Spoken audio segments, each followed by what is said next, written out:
The 11th station. Jesus is nailed to the cross. The 11th station is one of the most difficult stations to think about for many.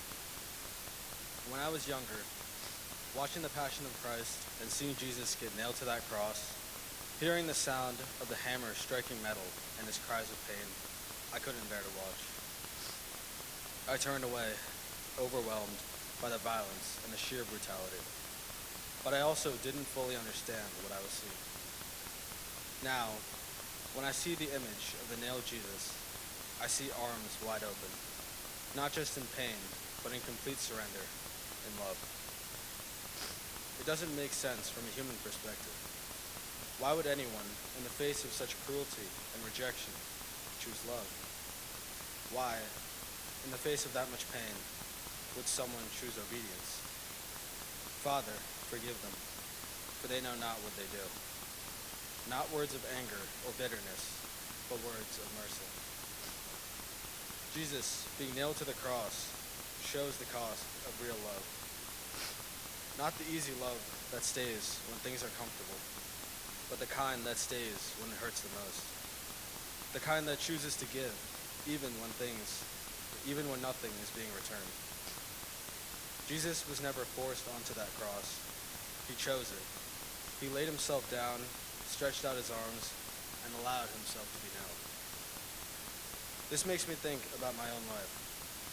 How many times do I resist my own crosses? How often do I avoid discomfort or hesitate to do what is right because it is not convenient, or it might make me seem different from the rest?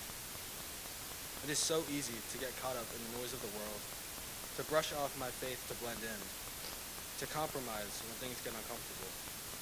And yet, here is my Jesus, allowing himself to be nailed, not because he is weak, but because he is so strong, in a way the world doesn't seem to understand. He is strong in obedience, strong in mercy, strong in love, and that strength is something I often forget to ask for. I also think of the two others who were crucified with him, one on the left and one on the right. In his final moments, the Son of God is not surrounded by glory and praise, but by brokenness, by sin, by people like me. One man turns away, but the other turns toward him. That choice to turn to Jesus is always before us too, even in our final moments. Today, you will be with me in paradise. No matter how far I've wandered, it is never too late to turn back to him. He is still waiting with a place for me in paradise. I keep coming back to this question. Am I willing to love like he did? Am I willing to stretch out my arms and surrender my own desires, my pride, my fears, and trust him even when it hurts? That kind of love is hard. It asks everything of us.